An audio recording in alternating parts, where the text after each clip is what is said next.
It should, there we go. And so, yeah, we'll start, and then we look forward to hearing what you have to say. All right. So, first of all, thanks for inviting me to do this. This is talking about light pollution is fairly new with me. I've always been aware of light pollution, but I have only recently started really discussing with municipalities and neighbors and whatnot about light pollution. So I have had some help with the International Dark Sky Association. I am affiliated with them in terms of being an advocate. I don't work for them. I don't get compensated for them by doing these presentations. I am not a professional astronomer. I should say that. By trade, I am a civil engineer. I work for an office in Casper called CEPI, and I do mostly hydraulics, so water, stormwater, sewer, things like that. So light pollution is, while I've been aware of it most of my life, talking about it and describing it is fairly new to me. So be patient with me if I'm not totally clear. This is a presentation that I put together. Well, to be honest with you, rather rapidly, because I procrastinated. So this is just saving the dark skies and just talking about what light pollution is. I'm gonna try to keep this brief because we can really get into the weeds on light pollution and how we can solve the world's problems with this type of stuff. So this is this quote doesn't necessarily pertain to stars, obviously, but I did like it in the fact that only in the darkness can you see the stars. Light pollution is becoming a more prevalent problem as the world progresses in economic development, and even bringing third world countries up who don't really have the privilege of lighting around the clock. We're starting to see more humanitarian efforts pop up in those countries to provide security lighting or just in general ambient lighting to make their villages and towns look more appealing to them. I got into astronomy when I was a kid. I've always been fascinated with astronomy, and I always grew up wondering why people say how many stars can you count. I grew up in Casper. Granted, that's a lot bigger. Not a lot bigger, but bigger than Cody and Matiti. So we do have more light pollution here, obviously. But where I grew up here in Casper, I could still see the Milky Way pretty clearly every single night. And thousands of stars. I could never understood how you can count the stars, and it wasn't until my young adulthood when I went to my first star party that I really understood what a dark sky was. I went to a star party which is now defunct, called Weekend Under the Stars. It used to be put on by the Laramie Astronomy Society in Fox Park, about 30 miles west of Laramie. And those stars that sky was so dark, the starlight was casting shadows. It was truly a remarkable sight. And after I went to that, I promised I was going to start talking about light pollution and trying to get some lighting problems fixed here in Casper. And then I was approached by you, Amy, to talk about the Perseids, and I found the opportunity to talk about light pollution in smaller communities. Light pollution. It's one of those things that we are constantly affected by, but we have maybe not necessarily aware of its presence. It's by definition, it's any adverse effect of artificial light at night, and it comes in three forms. You see the sky glow, which I don't know if you can see my mouse or not, but you can see the sky glow over this city. I think this is Los Angeles. And then we have glare and we have light trespass. Light trespass, I can guarantee you everyone who watches this video has experienced at one point in their life. That is usually your neighbor who has installed their 21.1 gigawatt light on their garage, and it shines right into your bedroom window while you're trying to sleep. That is the very definition of light trespass. Most communities, I think, are trying to write ordinances to prevent that, but they are rarely enforced. And particularly in Wyoming, I have noticed that if you are going to try to tell someone how to light their house, you're going to get a revolution practically. We don't like people telling us what to do here in Wyoming, unfortunately. There's an example of sky glow. This is a picture taken in Tucson, Arizona. So this is some form of star party that they're having in Tucson, or outside of Tucson anyway. And you can see the city glow of Tucson to the right of this image. And then to the left, as we get away from the city lights, you can start to see the Milky Way pop up. I chose this slide because it's just a really good example of what this sky glow is. Then, of course, these two lights in the bottom left corner, I'm not sure what they're doing there with the telescope and what appears to be a camera. That's usually really bad lighting if you're going to be taking pictures of this nice sky. But those two lights are a good example of glare.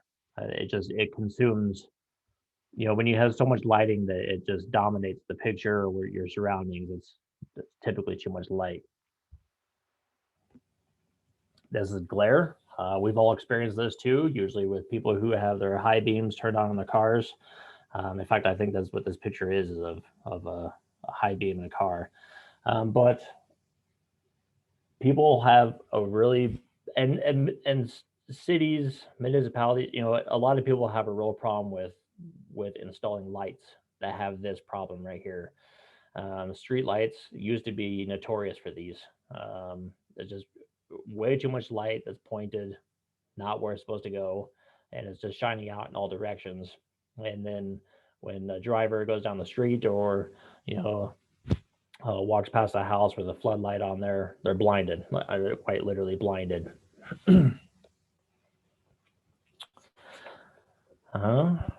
Light trespass, like I said before. These really bright lights flooding people's bedroom windows. I think this picture was taken in Boston, which is one of the most heavily light polluted areas in the country. I have a hard time believing that any of these home residents are happy about this type of lighting. At the East Coast, the movement to really push for efficient lighting is really starting to pick up steam. So hopefully, in 10, 20 years, this problem is all gone. We don't have this light trespass or just poor lighting in general. Light pollution has a lot of consequences that people maybe don't realize that might be present or have for that matter. One of the big things is birds. That a lot of people don't realize that nocturnal birds navigate using stars, just like moths.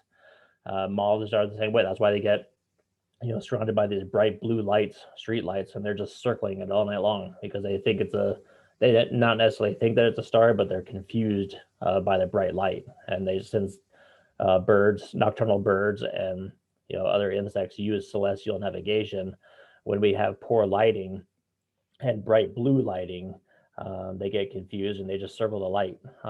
In the case of birds, a lot of times they will impact buildings.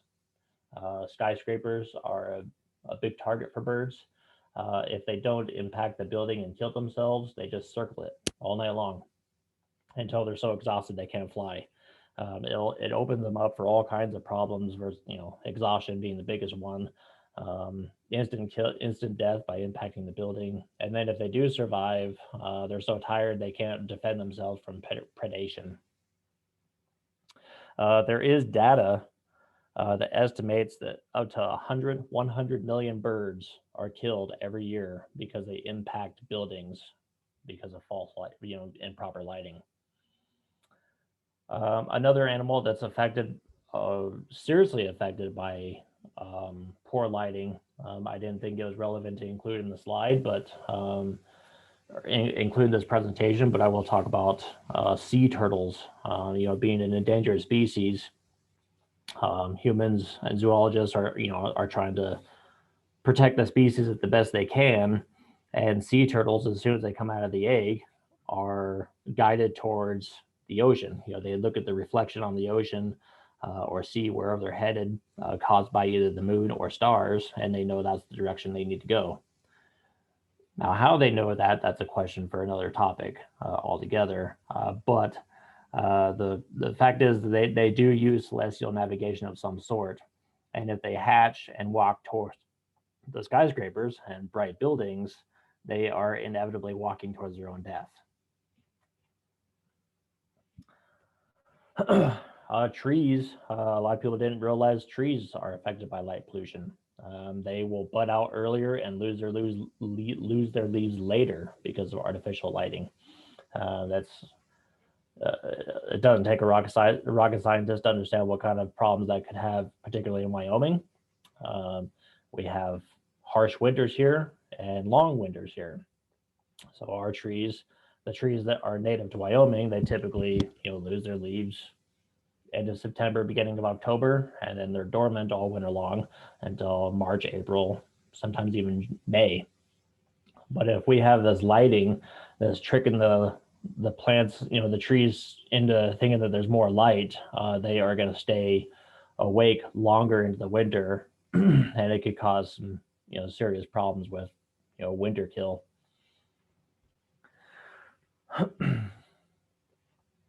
As far as energy waste goes, $3 to $7 billion every year is wasted on unneeded light. It translates to 21 million tons of CO2 transmitted into the atmosphere. So, I mean, if we want to fight climate change, light pollution is a good place to start. It's a dent. It's not 100% of the solution, but it does help. Proper lighting doesn't need to go up into the sky. It doesn't need to shine light up trees. It should light up your sidewalks and where you need to be. So this is the building I got this one from Amy, and I'm assuming this is right there in Matizzi. Yeah, that's the fire hall. This is the fire hall? Okay. I'm kind of wondering if they're afraid of the dark. I apologize if anyone from the fire hall is watching this presentation. I do like to pick on municipalities a little bit with their lighting because they seem to be the worst as far as their lighting goes.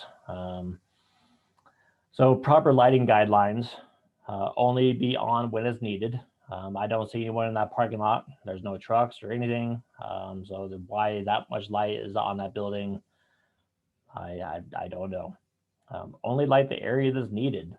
This is lighting up the sidewalk, the street, the sky, the building, the trees across the street. I mean, it's lighting up everything.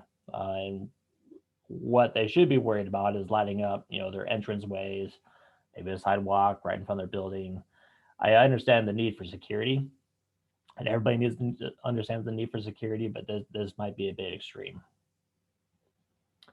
Be no brighter than what is needed. And again, this goes back to the glare and just the amount of lighting. I mean, these particular lighting. I mean, this is probably 22,000 lumens of light, which, I mean, you see these in massive parking lots in larger cities. There's no need to use that much lighting on a parking lot that's going to be empty most of the night. Minimize the blue light that's emitted. I'll get into the color temperatures a little bit more here real briefly. But lighting has different color temperatures nowadays. It always has, but it's become more prevalent with the LED revolution.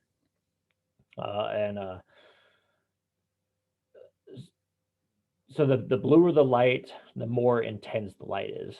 This is why Microsoft does it now. Apple, I believe, started it with the iPhones. You can tell your phone at a certain hour at the night to turn down the intensity of your light. Blue light really messes with our brain's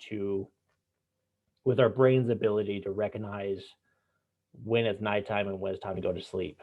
So the warmer the light, the redder it is. The bluer the light, the more intense it is. And typically we want to see the redder lights, the warmer lights. There is a misconception that during the daylight, if you took a picture of, just the lake or something, and you develop that picture under ideal conditions, it looks like it might be a little bit on the blue side. Maybe not so much, but a lot of people have this misconception that the sun emits this really high intensity blue light, and that's been proven false time and time again. The sun actually emits warmer colors, right around the reddish, to warm white colors. This really intense blue light is good for reading, but it's not good for much of anything else. And then be fully shielded. And what that means is to put a cover over the top of your light to direct that light down to where it needs to go. When we have these wall pack lights like this, it just shines out in all directions. It's completely wasteful. If you put a shield over those lights and direct it down, even throw it forward, you can get these shoebox designs that throw the light forward a little bit if you're worried about lighting up property line to property line. It is possible to do that with the right covers.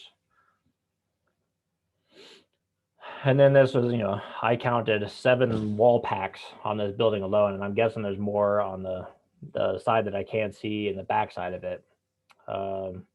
And bright blue lights on top of that. This type of lighting is breaking every rule of lighting. And then we have the street light that's lighting up the tree. It doesn't seem to be doing a whole lot of good with the sidewalk, but it's lighting up that tree really good.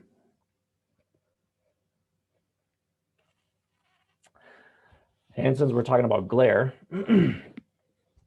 now it might be obvious what you're looking at here, because I have a big title on here: find the potential stalker. But when we are, the best example I can give for this is we're talking to our friends on a bright sunny day, or we're talking to our children, or seeing something in the sky, and the sun is in our eyes. So what's the first thing we do? We try to cover the sun up like this, try to get it out of our eyes, and then we can see better. The glare of these lights is no different. If it's shining right into my eyes, I'm gonna have a hard time seeing, potential criminals or stalkers in this case. So there's a big misconception that more light is better light. And the reality of the situation is that well-designed lighting is better light. So more light, bad; better designed light, better. And you can see just in this picture alone how much of a difference that makes, just by guiding the light to where it needs to be. Human health. Humans are in general, we're not immune to light pollution either. We have spent our entire existence, with the exception of the last couple of 100 years, knowing what night, daylight and dark is, and our brains have accustomed to that. So we are used to our circadian rhythms. So our circadian rhythms, we know our brain recognizes when it's dark, and it recognizes when it's time to be awake. And when it recognizes when it's time to be asleep, it secretes the hormone melatonin, which helps us get sleepy and helps us go to sleep.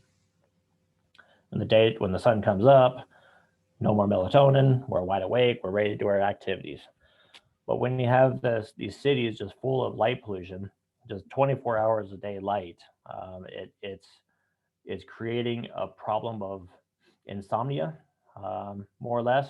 So I mean, people in really big cities, you'll see them with blackout curtains, so they can, they don't have the light bleeding into their bedrooms.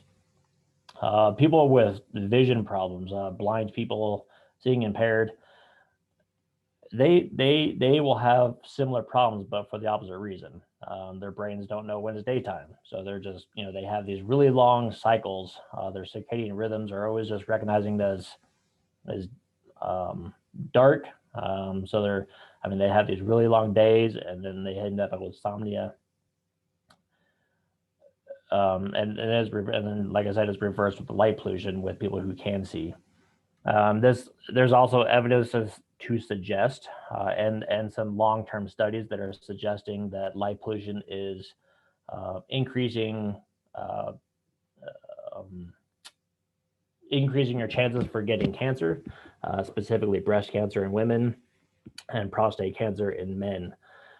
They did this long-term study with nurses, and nurses are really prone. Nurses who have been nurses for long periods of time have higher rates of breast cancer than those who are fresh out of college. And the reason of that is because the night shifts. They work in these hospitals with really bright blue lighting over 20, 30 years. They have a really high chance of getting breast cancer.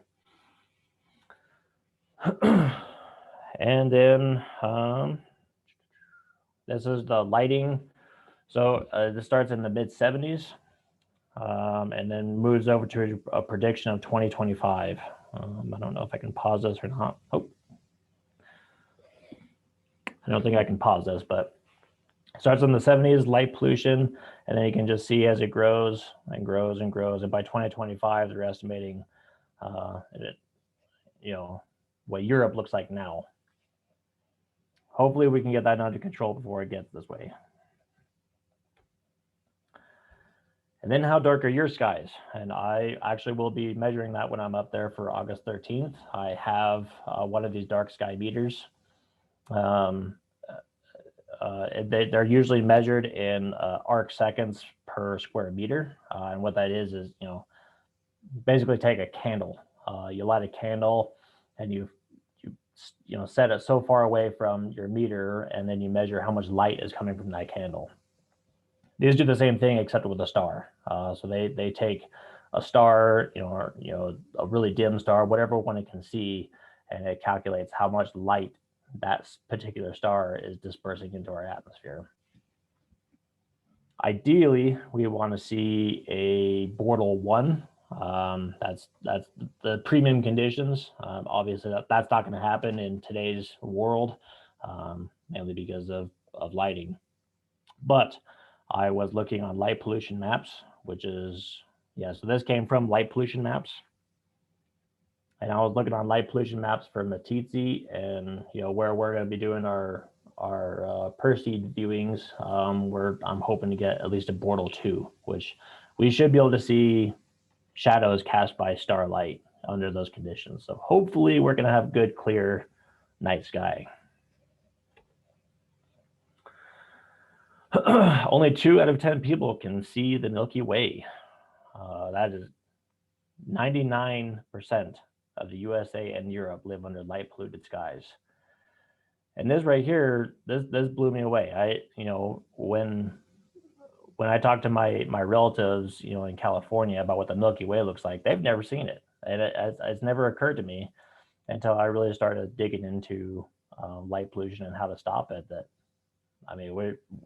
We here in Wyoming are rather lucky. We're probably one of the only few states left where we can see the Milky Way at dusk and all throughout the night. I did a lot of stuff with the 2017 eclipse. Center line of that eclipse came right over the top of my house.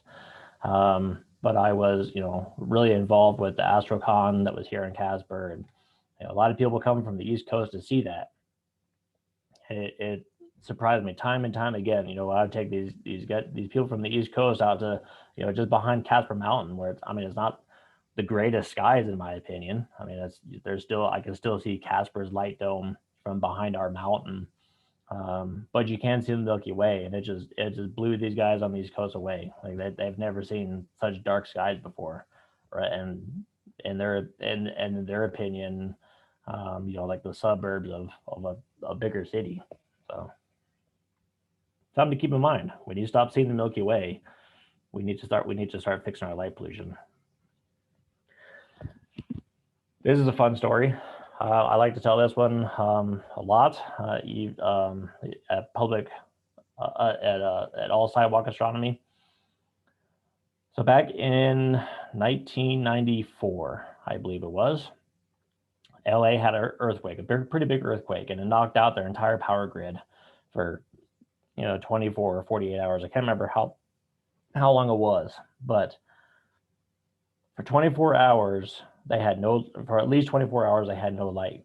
And when everybody started coming out of their houses at nighttime, they were worried that the band of light that they see in the sky were gas leaks. And so they were calling the fire department and police department, reporting gas leaks and wondering what the streak of light was in the sky. It turned out to be the Milky Way. And they just had never seen it before, and so they didn't know what to look for. And of course, you can see, LA.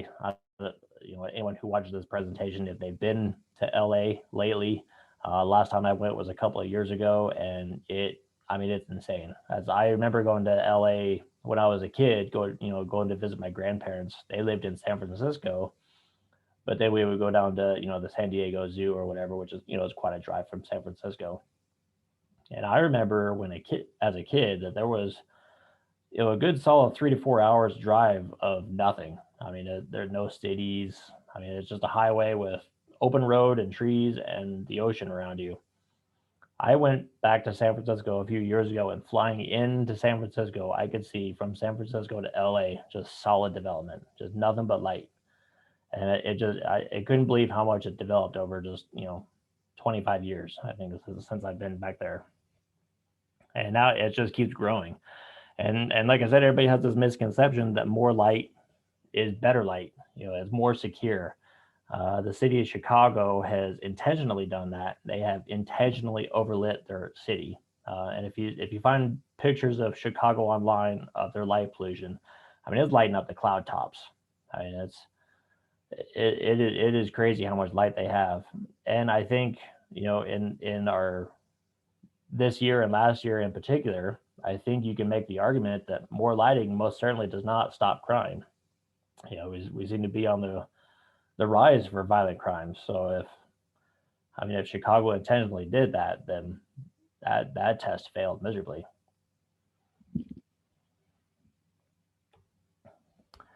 And then we can make a difference. Of course, light pollution is one of those. It's the only pollution on the planet that we can solve by turning off our lights or redesigning the way we light.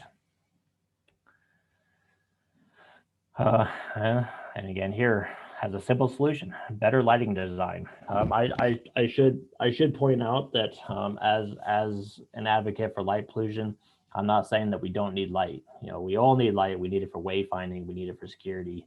We need it for ambience. So yes, we do need lighting.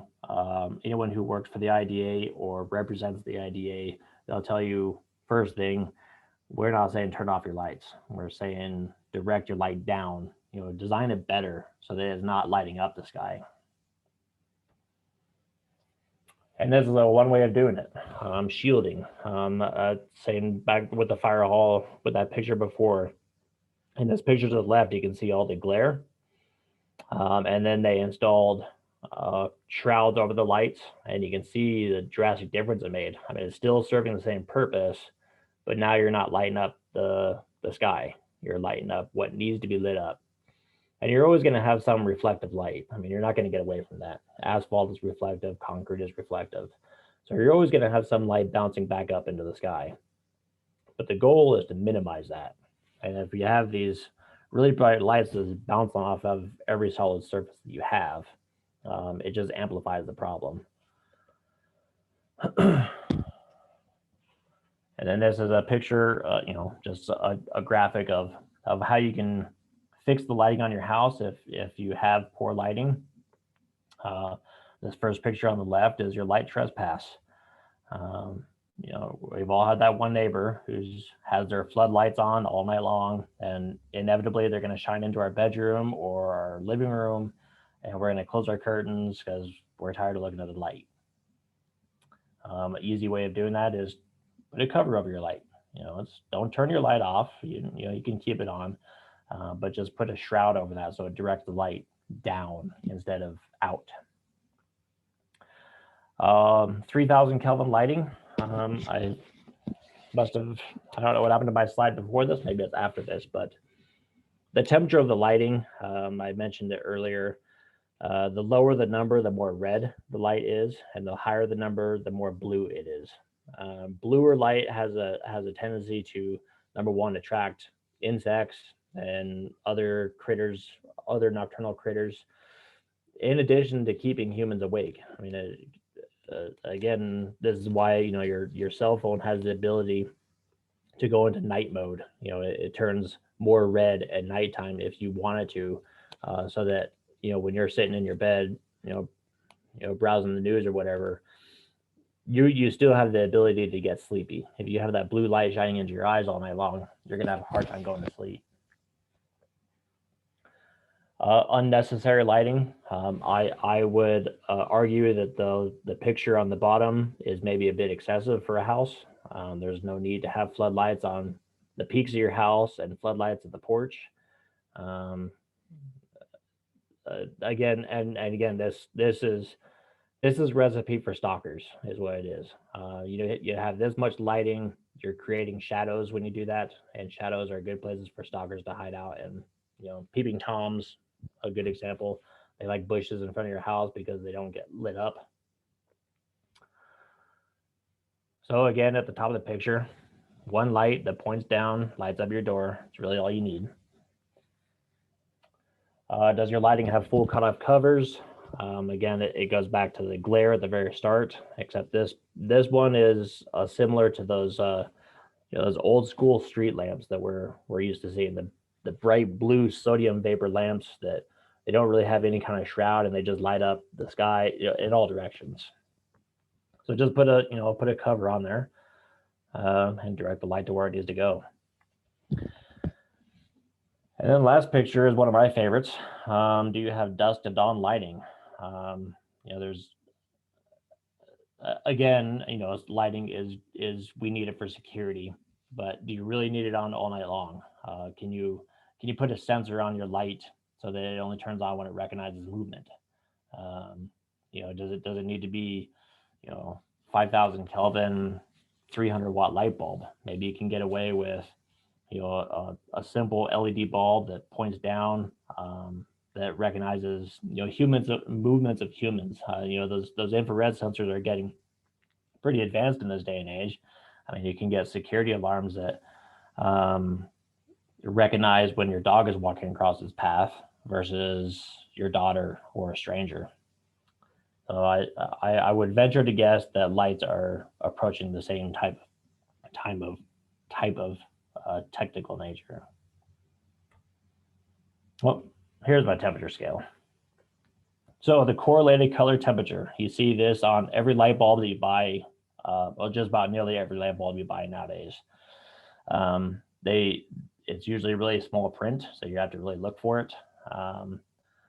Typically, what you're gonna find, if you just go to the kitchen, if you go into the Menards or Home Depot and buy a light bulb, you're gonna find it right around this 4,000 Kelvin range, because it is good for interior lighting, is good for your kitchens, your workspaces. But your exterior lighting, you really should try to keep it at 3,000 Kelvin or below. And it goes back to this misconception that the sunlight and the moonlight are all this really blue light. And there's this misconception that sunlight is right around 5,000 Kelvin and the moonlight is maybe 4,000 Kelvin. And that's been scientifically proven false. It's the moonlight is more like 2,700 Kelvin, and bright daytime is more like 3,000 Kelvin. So we've gone way beyond what natural lighting is with these LED lights. Inside your house, I mean, do what you want inside your house. If you want a kitchen lit up like Fort Knox, go for it. But just know that the brighter the lighting, the more energy wasteful it is. And then on the outside of your house, there's really no need to have anything brighter than what the sun can output, which is about 3,000 Kelvin. This is an aerial image of, I want to say Tucson, might be Flagstaff. It's a city in Arizona. They've got pretty strict lighting ordinances in Arizona because of their observatories there. So this is, this was an example. I wish I had the before picture of this, because it is a drastic difference. Intensity and warranting. Again, you're always going to have some light bouncing up off the surface, but you can see in this picture that, I mean, it's well lit. It's well lit without being obnoxious. I mean, the buildings are lighting up the ground the way they're supposed to. You don't have these monster billboards with lights just shining straight up. Maybe here in the left corner, you see something really bright. I can't make out what that is. Um, but if you're flying around in an airplane, you should be able to see just the streets. You shouldn't be able to see, like the bright blue building down here by this intersection here. You fly over like Denver or New York, you're going to see a lot of that because it just all this light is coming up, and there's no need for it. Just shine all your lights down so it illuminates your wayfinding. That's really all you need. Lighting ordinances, I try to stay away from, mainly because it's more government is what it is, and the problem with lighting ordinances is it's like an HOA, really. I mean, they're hard to enforce. You're not going to tell your neighbor down the street how to light up his house. He spent the money on his house. He's going to light it up how he feels is important. And so, I mean, if cities and municipalities start doing lighting ordinances, they're going to get some pushback. That's not to say that they don't work. I mean, Flagstaff and a lot of cities in Arizona have them. Even here, Douglas, Wyoming has them. I'm doing a design for them right now, and I'm just digging through their ordinances, and I found a lighting ordinance. So they do exist, but they need to be enforced, and they need to be enforced in a way to where you don't make yourself look like the light police. One way to do it is just to, you can buy fixtures at Home Depot or your local store that have this IDA fixture on there, and it's the seal of approval for your general seal of approval. I mean, it is this the IDA reviews a lot of the lighting. That's not a lot of the lighting, but if a company wants their lighting to be given the seal of approval by the IDA, then they need to review the light. And that's just how, and this is how they do it. Typical seal of approval for anything.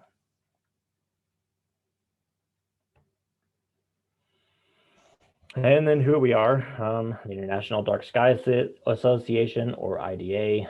We're protecting the night from light pollution and promotes responsible outdoor lighting. If you want more information on how to join the IDA or become more involved in your communities, you're always welcome to reach out to me.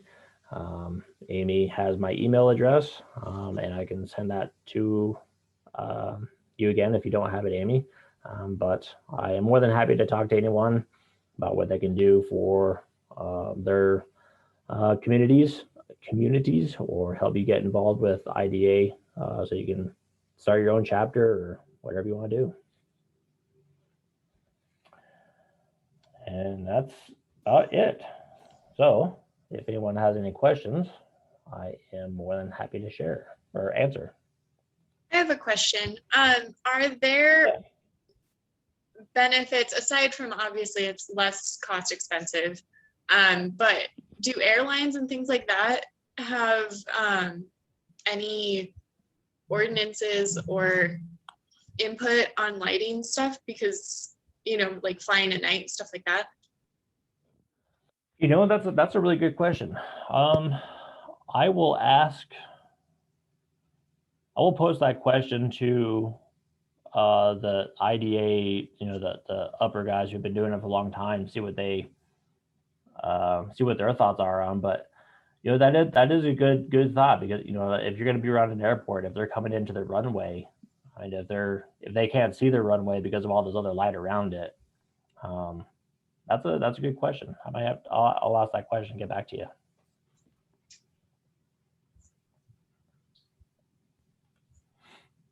Do you see the question from in the chat? Yeah. So solar lights along sidewalks, those are really good. But again, solar lights, just like any light, if they shine up, they're not doing the job of which they're intended for. I know a lot of those solar lights, they have a shroud over them already, so they're more for ambient lighting. I mean, you're certainly not going to use solar lights, at least not the ones that I'm thinking of. If they're like my mother-in-law's solar lights, I mean, they're more for ambient lighting. But they do a good job of lighting up your wayfinding. Um, and as long as they have a shroud on that's lighting up the sidewalk and not your trees and landscaping, hey, that's awesome. That's great, and it's not wasteful. I mean, it's charged up by the sun.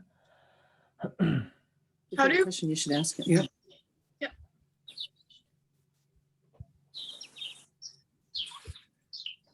I have a comment.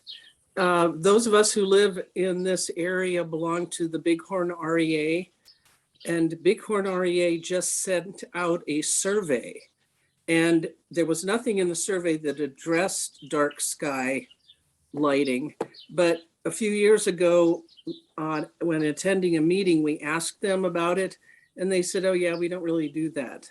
So I filled out the survey, and one of my comments was that I would like them to start addressing the light pollution in rural Wyoming, because I live out of town and I can't go out of my house, the front or the back, to look at anything, because the people who houses are at least like 300 yards away have these huge yard lights. And I know they're provided by the REA. And if more people would comment to them about light pollution, maybe they would become more interested in doing something about it. Is the REA a electric provider? Rural Yeah, it's Electric our electrical. Association, I think. Rural Electric Association. Okay, that's surprising. Well, not necessarily surprising, because power companies, they march to the beat of their own drum a lot of times. Rocky Mountain Power is our provider here in Natrona County, and they are usually really good to talk about. Especially if they own and maintain the lights. If someone is complaining about their lights, they will go switch them out for more efficient and proper lighting.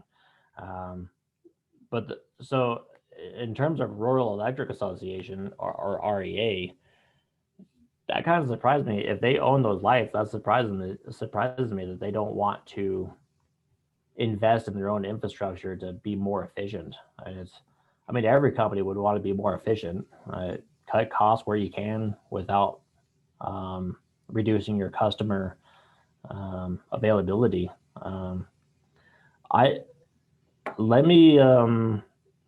Let me dig into that a little bit more and see if I can get some resources on how to talk more to your local power providers, and even myself. I'd be more than happy to find a whole slew of documents for them to show them that improper lighting is just wasteful, and in your case, annoying. I mean, you live out in the country, you want to go outside, and you have these big glaring lights in your way.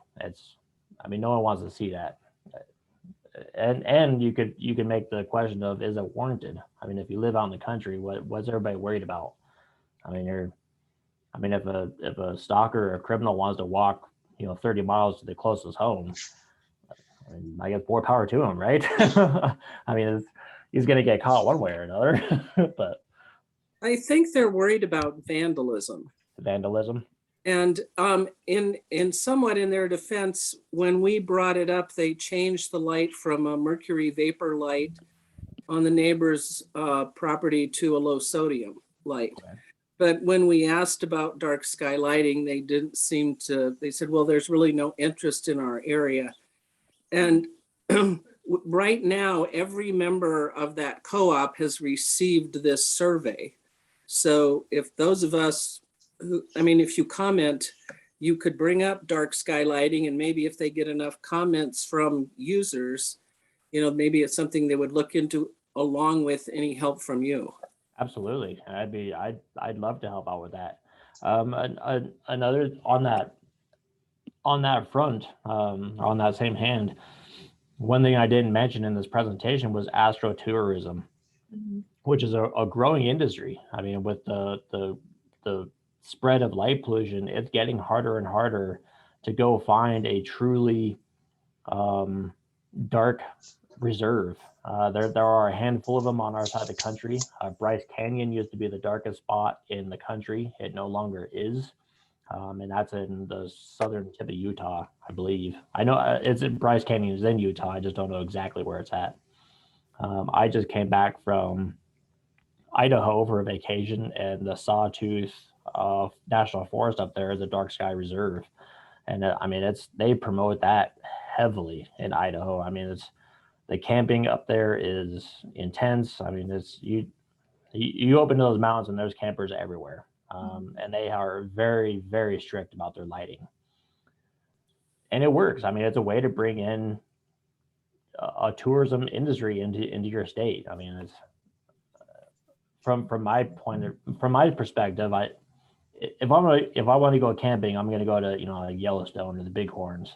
I'm not going to go to Albany, New York. I mean, I don't want to see city lights. I want to see the forest and nature. And with that, and along with that goes proper lighting. I mean, if we have a campground here in Casper that's a nice campground. I like going up there. I spend a lot of time up there in the summertime, but they have the same lights what you're talking about mounted to the trees. But why? It's a campground. Why are we trying to light up the campground? It doesn't make any sense at all. It's just a complete waste of electricity. Yeah, let me dig in, and I'll get a whole slew of resources, and we can start tackling that problem real quick. I mean, we can get the whole IDA on board on fighting that problem. Yeah, that's great. I think one of the problem with lights is that people aren't used to being in the dark.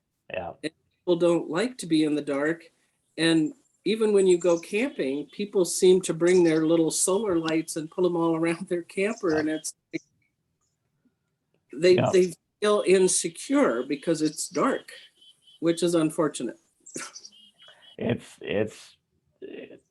yeah, and I can't come up with a good answer, but it's the only thing I can think of is that it's because we have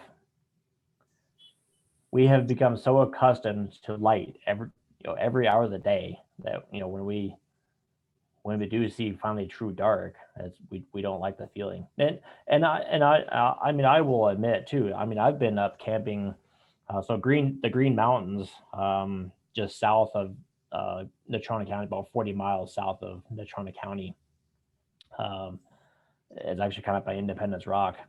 Anyway, I've gone camping up there by myself numerous times, and there's a lot of wild mustangs up there. There's also bears and mountain lions. But I go camping there because I like the peaceful nature of it. It's almost 9,000 feet. I'm above the tree line where I camp, so I can see the sky 360 degrees around me. But when I'm up there by myself and no lighting whatsoever, because I'm taking pictures of the night sky or whatever, when I hear things moving around in the trees, that it's a little nerve-wracking, because I don't know what it is. I mean, is it a bear? Is it a mountain lion? Am I being stalked? So I totally understand the concerns with, and the fears, the inherent fears with not having any light. But again, it goes back to the proper lighting. I mean, granted, if I'm taking pictures of the night sky, I'm gonna have zero light, period. But if you're just out in your backyard or your campsite, proper lighting, light up your wayfinding, light up your little sitting area if you need to, but don't shine it up into the sky. Thank you. Well, you're welcome. Are there any other questions?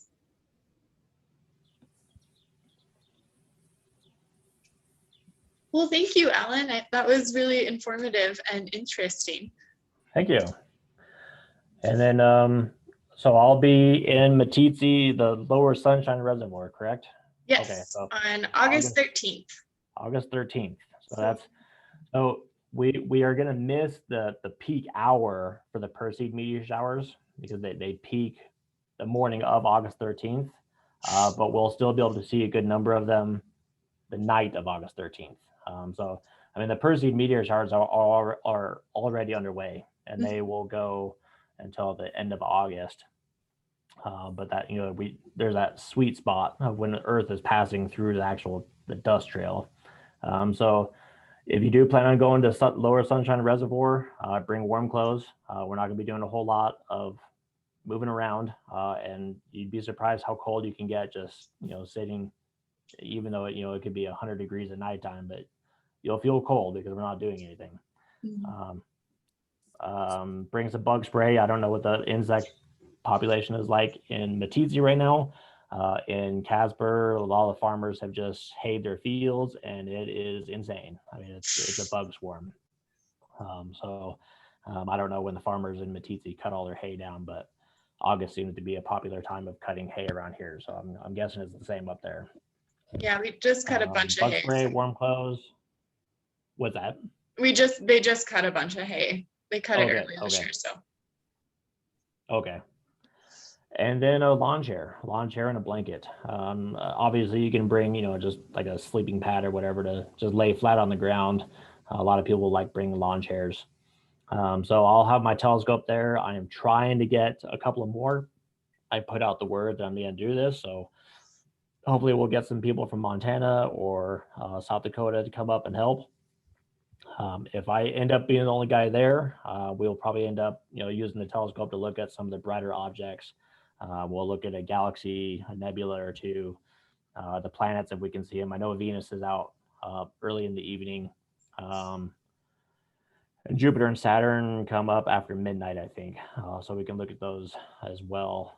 But once it gets full, nice and dark, and everyone's settled in, we'll probably just watch for the meteors. The Perseids is the biggest one of the year. And this year, we're going to have very little moonlight. So we have a good chance of seeing some really good ones. They usually range between 50 and 100 meteors per hour. That's not to say that we couldn't have one where it's just really, really good, upwards of 150 to 200. That'd be called a meteor storm. It is possible, but don't bank on it.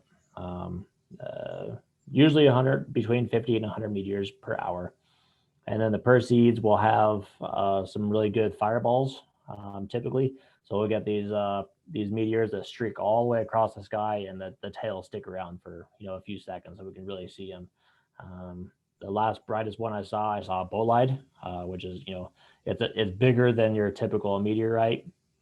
It makes it through the atmosphere part of the way, but then it explodes, and it turns into 5 other meteorites.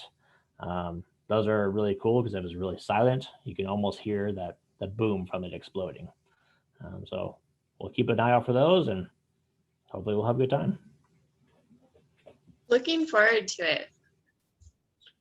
Well, thanks for being here, and we will see you in August. All right. Sounds good. All right. Thanks, guys. Thank you.